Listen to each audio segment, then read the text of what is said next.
अस्सलाम वालेकुम जी, मैं हूं ज़ियाब लोच। सामीन, आज की नशिस्त में गुफ्तगू करनी है कि इमरान खान कब वापस आ रहा है, यानी जेल से कब वापस आ रहा है। एक बात तो ज़हन में रखें कि इमरान खान साहब ने वापस आना है और बहुत जल्द आना है। अगर इनमें इतना ताकत होती है ना कि इसको जेल में रखना है इमरान खान को और हमेशा के लिए रखना है, ये पहली बात तो ये कि खुदाई फैसले होते हैं, इनके बस का रोग नहीं है।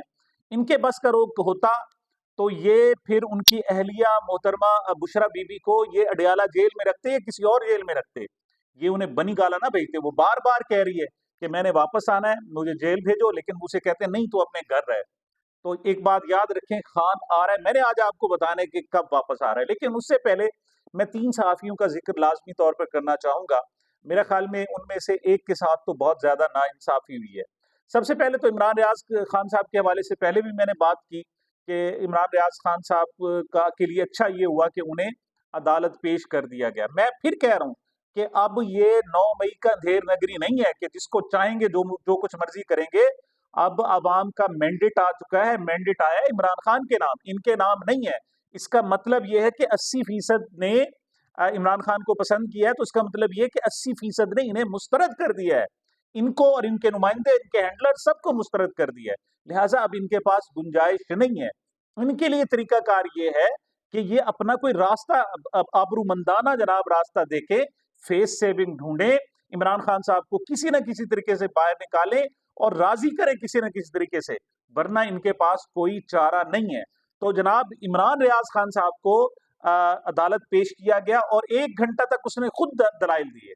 और उसको उसका मामला क्या है, जिसने झील का ठेका दिया है और ठेका ओने पौने दामों लिया है, लेकिन उसने जनाब जा आकर बताया कि जनाब मुझसे पहले ये ठेका 1 करोड़ 10 लाख रुपए में था और मैंने 4 करोड़ से ज्यादा में लिया है। फिर वहां हजारों दरख्त लगाए और मैंने पूरे इलाके को जनाब सरसब्ज शादाब किया है और वहां के इलाके के इर्द गिर्द रहने वालों को भी हजारों दरख्त मैंने दिए हैं। और वो बहुत ज्यादा दलाइल देता रहा और इमरान रियाज खान खास तौर पर कहता रहा कि मैंने इनको कहा था मुझे मार डालो, मैं बाहर आऊंगा तो मैं तुमसे खामोश नहीं हो सकूंगा, मुझसे चुप नहीं रहा जाएगा और मुझे चुप करा भी नहीं सकोगे। तो इमरान रियाज ने बताया कि उसे रात से अगवा किया गया, लेकिन कोई पूछगछ नहीं हुई एंटी करप्शन वालों ने या जो भी थे वो। तो सिर्फ एक बात कहते रहे कि खामोश रहो, खामोश रहो। और इमरान रियाज खान ने कहा कि मैं खामोश रह ही नहीं सकता, मैं गलत पैदा हो गया हूं। उसका कहना यह था कि मैं गलत पैदा हो गया हूं। बहरहाल ये सवाल ही पैदा नहीं होता। एक अलबत्ता एक नया भी इंकशाफ किया। उन्होंने कहा कि जो मुझे रिहाई मिली थी, मुझे कहा गया था कि आपने 8 मई से पहले बोलना नहीं है, 8 मई तक आपने खामोश रहना है। और वो खामोश भी रहा, लेकिन ये कहीं 1 मई के करीब जाकर चूंकि कुछ इवेंट्स ऐसे हो गए और उसने 8-10 दिन पहले ही बोलना शुरू किया और 20-22 को यानी 20 दिन उसके ज्यादा ज्यादा रहे और उसको जनाब फिर गिरफ्तार कर लिया गया है। लेकिन इस दौरान आप देखें कि 41 लाख उसके 41 लाख 10 हजार फॉलोअर्स थे यूट्यूब पर और इस वक्त जनाब 46 लाख कम से कम हो गए हैं जनाब। अंदाजा करें कि 5 लाख से जायद जनाब फॉलोवर्स उसके सिर्फ 10 से 15 दिन में हुए। और इस वक्त सबसे ज्यादा देखा जाने वाला वो सहाफी है, यानी उसके करीब तर भी कोई नहीं है। मतलब सारे आप तमाम टीवी चैनल्स को मिला लें, तमाम सहाफियों को मिला लें, पाकिस्तान के तमाम सियासतदानों को मिला लें, तो सबको जितना लोग देखते हैं उससे ज्यादा उस एक शख्स इमरान रियाज को देखते हैं। बहरहाल उसको जनाब जुडिशल कर दिया गया है। पहले तो केस डिस्चार्ज होना चाहिए था, लेकिन डिस्चार्ज नहीं हुआ, केस में कुछ था ही नहीं। लेकिन चूंकि ऊपर वालों से जनाब हिदायत थी कि चूंकि मरियम नवाज साहिबा ने हलफ उठाना है, इस दौरान तक उसको खामोश रखा जाए। तो अब उन्हें खामोश रखा है, शायद कल भी जमानत साहब नहीं हो सकेगी। और जब तक मोहतरमा मरियम नवाज साहिबा हलफ नहीं उठा लेती, उस वक्त तक शायद इमरान रियाज को रिहा ना किया जाए। तो बहरहाल पहला इमरान रियाज की, और दूसरी जो बात मैंने करनी है वो अरशद शरीफ साहब की करनी है। अरशद शरीफ साहब जिसने अपनी जान कुर्बान की, 22 फरवरी जो थी उनकी तारीख पैदैश थी, उनकी सालगिरह थी। 22 फरवरी 1973 में वो पैदा हुए, यानी मुझसे तकरीबन मेरे करीब करीब जनाब उनकी तारीख पैदैश है। और जीदार साहब, मैं कहता हूँ मेहनती और जीदार। इस सहाफत में अगर आपने रहना है ना जी, तो आपको फिर खौफ निकालना पड़ेगा। जब तक आपके अंदर खौफ है, आप फिर बात नहीं कर सकते। फिर आपको चाहिए कि आप सहाफत छोड़ें, आप बोलना छोड़ें कोई और काम करें। वो कहते हैं ना जी, तुम में हिम्मत है तो दुनिया में से बगावत कर लो, वरना माँ बाप जहाँ कहते हैं शादी कर लो। बचपन में हम एक शेर सुना करते थे। यहाँ तो जीदार बंदे का काम है, किसी और बंदे का काम नहीं है। जो ये तय कर चुका हो कि उसने वतन के लिए जीना है, उसने सच बात कहनी है। और जब तक आप सच बात की कीमत चुकाने के लिए तैयार नहीं रहते, आप सच बात कह नहीं सकते। और मैं समझता हूँ इस काफिला जो शोहदा है, काफिला शहीदा का जो सरखेल है, जो जो मैं समझता हूँ कि राहबर है और इसका इमाम है पाकिस्तान के काफिला शहीदा, साफियों के काफिला शहीदा का जो इमाम है, वो अरशद शरीफ है। मैं उसको सलाम पेश करता हूँ। मैं ये चाहता था कि लाजमी उनको याद करूं। उस पर पूरी कई किताबें लिखी जा सकती हैं, उस पर पीएचडी की जा सकती है, उस पर घंटों क्या दिनों महीनों बोला जा सकता है। वो बहुत कमाल का काम करके गया। बहरहाल उसको हम सलाम पेश करते हैं और हम सलाम पेश कर रहे हैं। तीसरा साफ़ी जिसके बारे में मैं आपसे बात करना चाहता था, वो है असद तूर। असद तूर जनाब उसके हवाले से बड़ी नेगेटिव थी, जब इमरान खान साहब के हवाले से भी था। इमरान खान साहब ने उसके खिलाफ मुकदमा भी दर्ज कराया था, क्योंकि उसके उसके ख्याल में एक मजहबी हवाले से एक ट्वीट कर दी थी और उससे इमरान खान साहब कहते थे कि मुझे खतरा है। लेकिन उसने हालिया दिनों में जो सच बोला है, यकीन करें, बहुत ज्यादा इंप्रेस किया है। इतना सच बोला है, इतना सच बोला है कि जो शायद किसी और से हजम ना हो सके। और खास तौर पर उसने दोनों महाजों पर, एक तो अदालती महाज पर और दूसरा इस्टेब्लिशमेंट के महाज पर, आप चीफ जस्टिस काजी फाजिल या किसी भी जज के खिलाफ बोल नहीं सकते, उसे कह नहीं सकते। और जो ब्लंट सच सच सच बोला है, मतलब खुरदरा और नंगा सच जिसे कहते हैं ना जी, वो असद तूर ने बोला है ईद सालिया दिन में। खास तौर पर जब काजी फाजिल साहब ने पीटीआई से बल्ला छीना है, उस दिन के बाद वो बिल्कुल वो मुंह पर कहता है कि काजी साहब आप झूठ बोल रहे हैं, आप झूठ बोलते हैं, आए मुझसे जनाब बात करें। तो काजी साहब के पास चूंकि और कोई रास्ता नहीं है, लिहाजा एक गिरफ्तारी बनती थी, एफआईए बनती थी। गुज़श्ता रोज एफआईए ने उन्हें बुलाया और सुबह 9 बजे से गए और रात को तकरीबन 9-10 बजे तक जनाब वो वहीं उसको बिठाए रखा। साहब ज़ाहिर है ज़हनी अज़ियत देनी है, लेकिन मैं समझता हूँ कि जो असद तूर है, वो भी किसी अलग मट्टी से बना हुआ बंदा है। वो कह रहा है कि आओ ना, मुझे बुलाओ ना, मुझे डालो डालो जेल में, मारो मुझे कोड़े, करो मुझे फांसी तो चढ़ाओ, या फिर सच बोलो। मतलब जो यहाँ से स्टार्ट हो, उससे आप क्या बोलेंगे? उससे फिर काजी भी डरता है, उससे एस्टेब्लिशमेंट भी डरती है। हम सब कोई भी हो यहाँ पाकिस्तान में रहने वाले, एस्टेब्लिशमेंट का नाम इस अंदाज में नहीं ले सकते, काजी साहब के हवाले से उस अंदाज में बात नहीं कर सकते। और खास तौर पर जो हमारी जनाब अस्करी एस्टेब्लिशमेंट है, उसके हवाले से बात नहीं कर सकते। लेकिन असद तूर इस वक्त यकीन करें कलमा हक अदा कर रहा है। हुसैनी काफिले का जनाब ये बंदा है और इसका सर यूं समझे, इस वक्त जो पोजीशन है उसकी, उसका सर नेज़े की नोक पर है, लेकिन वो सच बोल रहा है। अफसोस कि उसको लोग पहचान नहीं रहे, उसको उस तरह नहीं सुना जाता जिस तरह सुनने का हक है।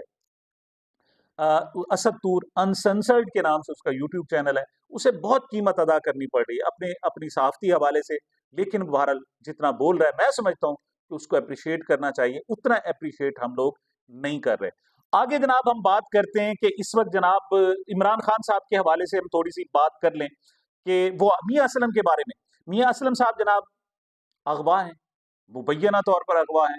उन्होंने ज़मानत ली है कहाँ से?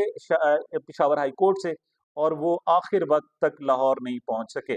और गुज़श्ता शाम आमिर डोगर साहब जो मुल्तान से एमएनए हैं, उन्होंने प्रेस कॉन्फ्रेंस भी की। उन्होंने कहा जी हमारा उनसे कोई राब्ता नहीं हो रहा और शुनीद है कि उन्हें गिरफ्तार कर लिया गया है। मुझे कुछ दोस्त बता रहे थे कि कोई जनाब व्हाट्सएप ग्रुप में बताया गया, बाकायदा इसको कंफर्म किया गया है कि मियाँ असलम इकबाल साहब को गिरफ्तार कर लिया गया है। लेकिन ये अनऑफिशियल गिरफ्तार हैं, वो सामने कब आते हैं ये बाद में देखा जाएगा जनाब।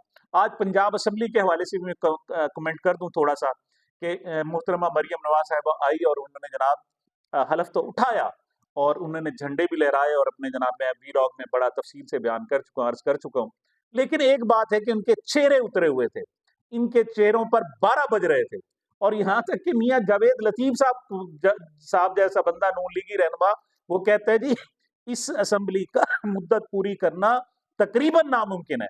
लेकिन इन्हें कोई मोहम सी उम्मीद है 9 मई के हवाले से, चूंकि उन्होंने कहा है कि इनको गधों की तरह पाकिस्तानी कौम के साथ ट्रीट किया है और पाकिस्तान पर जुल्म किया है, शायद इस्टेब्लिशमेंट जुल्म करेगी और इनको आगे चलने देगी। और वैसे भी जुल्म करने के हवाले से इस्टेब्लिशमेंट जो होगी सो होगी। जो शरीफ खानदान है वो तो खुद कफील है ना जी, वो तो लोगों को भट्टियों में गिरा देता था।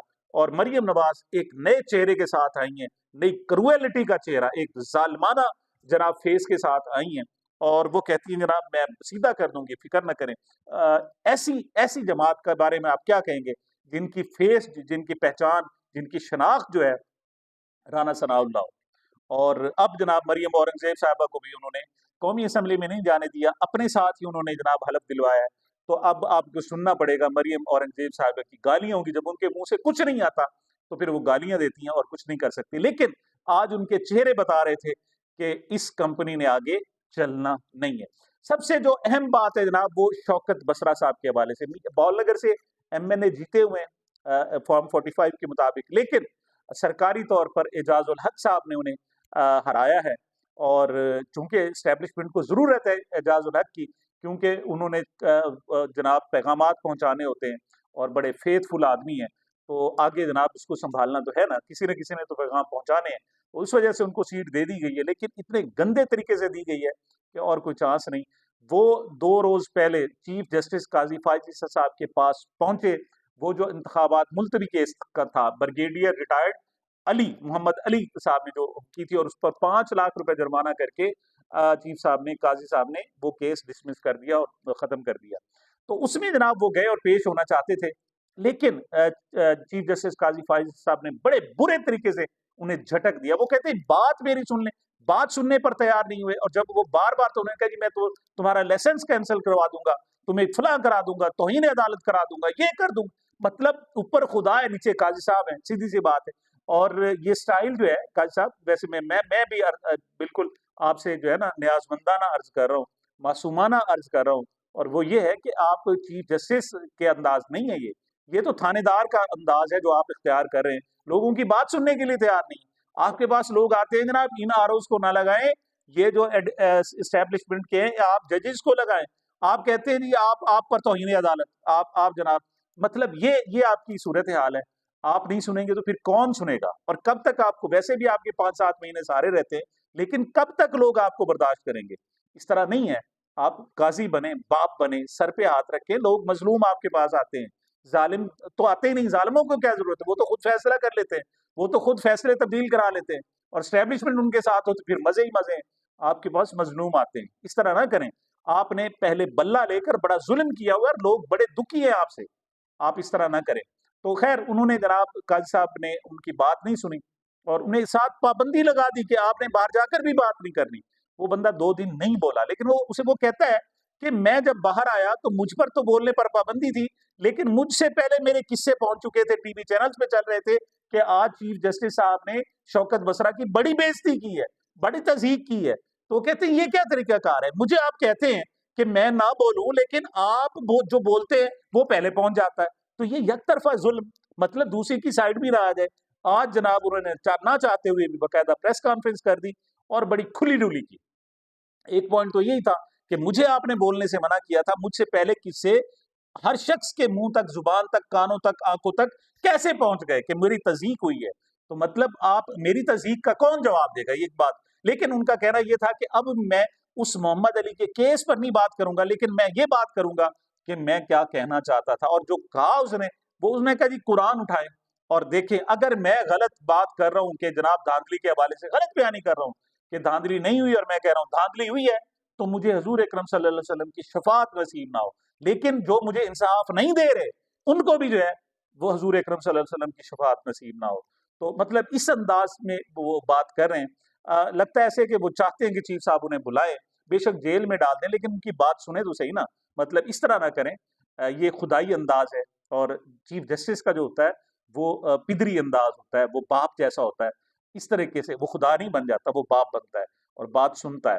तो आज जनाब जो शौकत बसरा साहब ने बात की है, उसने कहा जी खान जो है ना, ज्यादा से ज्यादा 1 महीने में वापस आ रहा है, और फिर वापस संभाला नहीं जाएगा इनसे। और मुझे लगता भी ऐसे है कि अब शायद अदालतों में इतना जुल्म रवा रखने की अब शायद ताकत नहीं रही, ताब नहीं रही। अब बहुत हो चुका है, बहुत हो चुका है, अब आम जवाब दे चुके हैं, और उन्होंने एक रास्ता दिया है इन इलेक्शन के जरिए। और अब अगर इलेक्शन के जरिए वो रास्ता जो अवाम चाहते हैं नहीं मिलता, तो यकीन करना ये प्रेशर कुकर फट जाएगा। जैसे chief justice Sindh high court ने कहा था कि ये जनाब शू शू शू की आवाज निकलने दो, वरना अगर रोक दी इसे तो जनाब प्रेशर कुकर फट जाएगा। तो मुझे लगता है कि अब शायद रोकना नामुमकिन है। और शौकत बसरा ने जो 1 महीने का टाइम दिया है, वो रमज़ान तक है। उससे पहले सलमान सफदर एडवोकेट जो है इमरान खान के वकील, वो भी कह चुके हैं कि रमज़ान या even mid of the Ramzan Imran Khan बाहर आएगा। और उनके लिए ये अदालतों के 3 फैसले हैं उसके खिलाफ, और तीनों में जनाब घटिया किस्म के फैसले हैं। आपको पता है पूरी दुनिया में लिथड़े हुए, और पूरी दुनिया इन्हें जनाब बुरा भला गलत कह रही है कि रात को 1-1 बजे तक यकतरफा सुनकर जनाब ये फैसले सुनाए गए मजिस्ट्रेटों ने, खसूसी जजों ने, उनकी कोई अहमियत ही नहीं है। तो जनाब हाई कोर्ट्स में उम्मीद है, हाई कोर्ट्स में इवन इस्लामाबाद हाई कोर्ट, जहां जनाब इंसाफ लेना कयामत बर्पा करने के बराबर है, उससे पहले इंसाफ नहीं मिलता। लेकिन मुझे लगता है ऐसे कि वहां से भी इमरान खान साहब को इंसाफ मिलेगा। इमरान खान बाहर आ रहा है, ईद से पहले बाहर आ रहा है, और इंशाअल्लाह जब बाहर आएगा तो कुछ हालात बेहतर होंगे। और आखिरी बात मैं कमेंट कर दूं, ये नशिस्तों के हवाले से, मखसूस नशिस्तों के हवाले से, इस इलेक्शन कमीशन ने फैसला नहीं किया अभी तक। जो खास तौर पर सुन्नी इत्तेहाद कौंसिल में जो पीटीआई के लोग गए थे, उनको खसूसी नशिस्तें देने बारे फैसला नहीं किया। एक बात मेरी और नोट कर दें, ये फैसला उम्मीद है कल हो जाएगा, हफ्ते को होगा या पीर को होगा, ये 1-2 दिनों में हो जाएगा। और उससे पहले ये जो इलेक्शन हो रही है, वैसे ही फसाद है, वो बिल्कुल दुरुस्त नहीं है। वज़राए आला के जो इलेक्शन है, कि जब तक आपने सीटों का फैसला, वोटों का फैसला नहीं किया, तो उन वोटों से आप किसी को मुंतखब कैसे कर सकते हैं? और बाद में हो सकता है ये सारा मामला जाके हाई कोर्ट या सुप्रीम कोर्ट में वैसे ही नल एंड वाइड हो जाए। और अगर वो नशिस्तों का फैसला किए बगैर अगर मरियम नवाज साहिबा को वजीर आला बनाया जाता है, तो ये सुप्रीम कोर्ट में जाकर फिर फारिग हो जाएंगे, ये मुमकिन है। और बार शराफत भी इनके पीछे है। लेकिन बहरहाल एक मैं जो पेशीन गोई करना चाहता हूँ, वो ये चाहता हूँ कि अगर इन्होंने 1-2 दिनों में जो अभी फैसला आना है, उस फैसले के तहत इन्होंने सुन्नी इत्तेहाद कौंसिल को उसकी हक जो बनता है, 30 मेरे ख्याल पंजाब से हैं, और 27 जो है कौमी असम्बली की सीटें हैं, वो अगर दे दी तो फिर शायद ये असम्बली 2 साल तक चल जाए। लेकिन अगर ये कल परसों तक ये सीटें उन्हें नहीं मिलती, तो फिर महीनों का खेल है, ये असम्बली गई। ये मेरी जनाब आखिरी जनाब मेरी गुजारिशात थी। मुझे मेरे चैनल को अपनी मोहब्बतों और दुआओं में याद रखिएगा। मिलते हैं छोटे से वक्फे के बाद।